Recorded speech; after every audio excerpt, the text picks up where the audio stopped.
دوستان هواداران کانال رحیم پروداکشن، باز ما خونه یک مادر مهربان اومدیم. یک مادری که در عائله 6 فرزند دارد.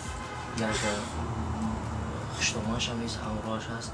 بالای این با یک قیسینگل دیگه همراهش است. در یک خانه کوتاه، در یک خانه معیده دو عائله زندگی میکنند و شرایطی که ما در نوار برای شما ایشان دادیم. خانه ها در حالت صدموی هست. کخونی ندارن، حمام ندارن. یک به نهایت زندگی قین، به نهایت زندگی قین که ما علاقه در این خانه وارد شدم.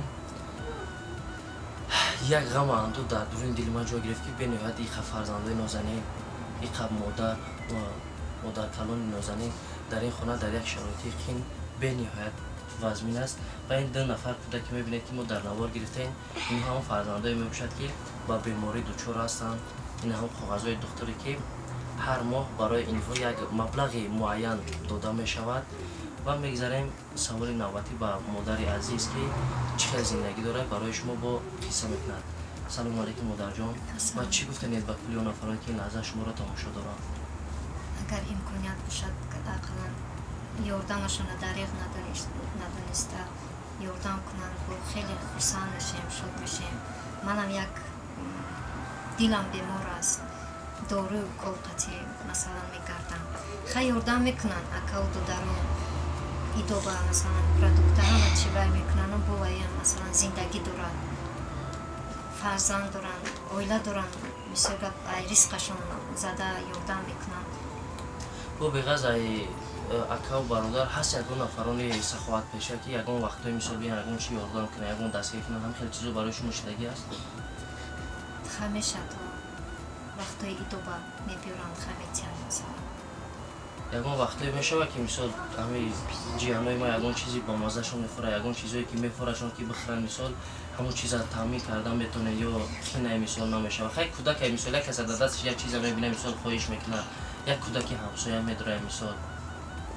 بعضی وقت میشه تامین کرده، بعضی وقت نمیشه. میشه این شرایط اینو دورو قطعی وای میکردن. خودم هم قلبم کسل یک لپین شما نیز بیماری دیدین دوستان عزیز، مادر عزیزم بیماری دل داشته، نه یک کلپن دلشون سست کار میکرده.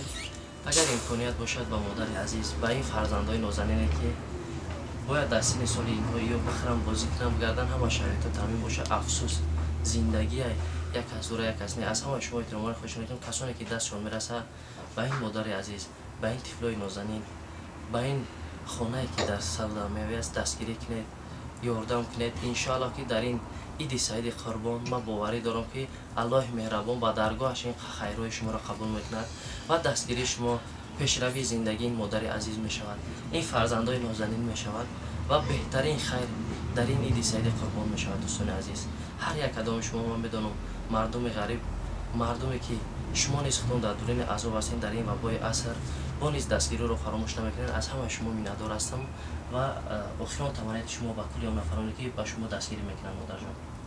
با آنها صحتی و سلامتی خدا همه وقت سری بلند باشد، با آبروی با چیز با وطنشون برگردن، با اویله و با پدر و مادرشون میسرگم. شما بایم رحمت کلان قدم خودتون دریغ ندونسته، مثلا وقتتون وای نکده آمدید. شما هم سپاس گذارم. تنقیسی بود، درجه ترزامو کشوده نمیشد، هوا نمیدروید، بوی خاک خونه، مثلا زندگی کردن مشکل بود، نیکم شرایط نبود تامین وای کردن. مثلا میرویم همین داروی کپل قطعی فقط، هر مو کپل کلپینی دیلم 50% کار نمیکنه. با بالایی باید شما یک جراحی دیگه گذارانید. وقتی ما با قطعی شما هم صحبت شدیم که باید جراحی نیست هم گذارانید برای دلتون.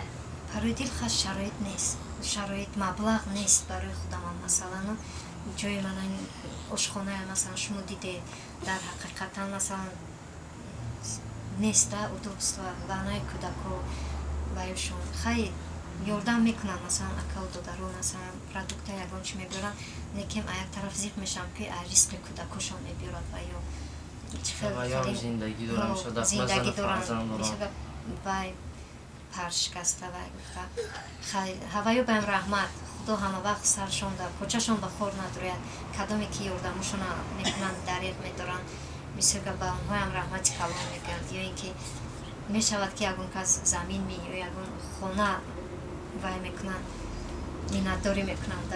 خیلی دوستان عزیز کسانی که مثال یگان زمین دارن یگان چی آدمی باشد ایجیت مثال ساختمانی ایجیت مثال خرابواری ایجیت لباسای چیزی که باشه نباشد برادران عزیز کدامی که با در شهر تاجیکستان من نمره همین مادر عزیزم میمونم نمره کارت شما نیز برای شما گپ میزنم دستگیری کنید بهترین دستگیری این خیر سخاوت است که در دنیا همه کار میکنه یگان فایده نداره بجز همین کاری نه این انشالله که کاری نه که نما برای شما گپ میزنم مادر عزیز ختون کات کارت ختون بخونه که این حال دست شما رسیدگی نیست همین مردم نگر که همین مثال کارت با نام نسبی کیه همین کارت Zarina Idiyeva 41 67 53 27 04 48 50 21 زرینه ایدیوا نام نسب شما هم به نام نسب همه دوستان عزیز برادران عزیز این یگان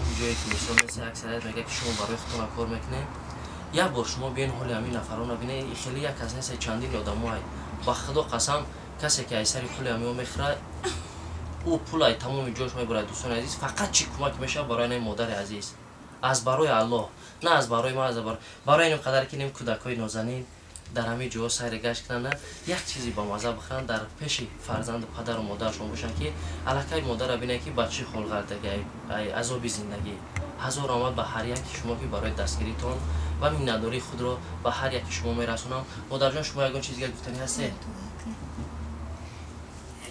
همین دو بیمار با چند که ای دستشون بیایه خیلی یاردم کنه با بسیار ناز میشه همینو با دار درمون با خوراکاشون با ای لباس با منم برای مکتب با باید در پیش مکتب با از 17 آگوست 17 آگوست باید درس سر میشه فرم مرمو دفتر روچکا سونکا پونکا های کسی چی خیلی وای کنه یاردم کنه در شکل سه کس چهار کس مکتب بروه این سال انشالله دستگیر میکنه. خیلی دوستان عزیز دستگیر رو فراموش نکنید با ما باشید دوستان خدا نگهبان هر یکی خیر شما رو به درگاهش قبول کنه. الهی خیلی مادر جان یک دو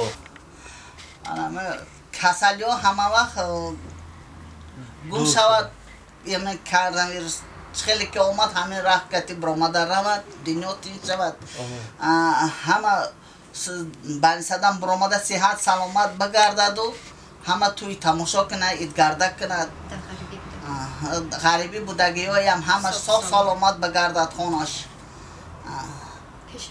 پیش فرزندشون به بچهشون به خور ندارد همه وقت سربلند باشد به شمایم رحمت چه آرزو داشته باشین چه همه آدم ها آرزو داشته باشه همش جامعه عمل باشد همه وقت کارشان برار بگیرد روی صفحه همشان به الهی من آبلاد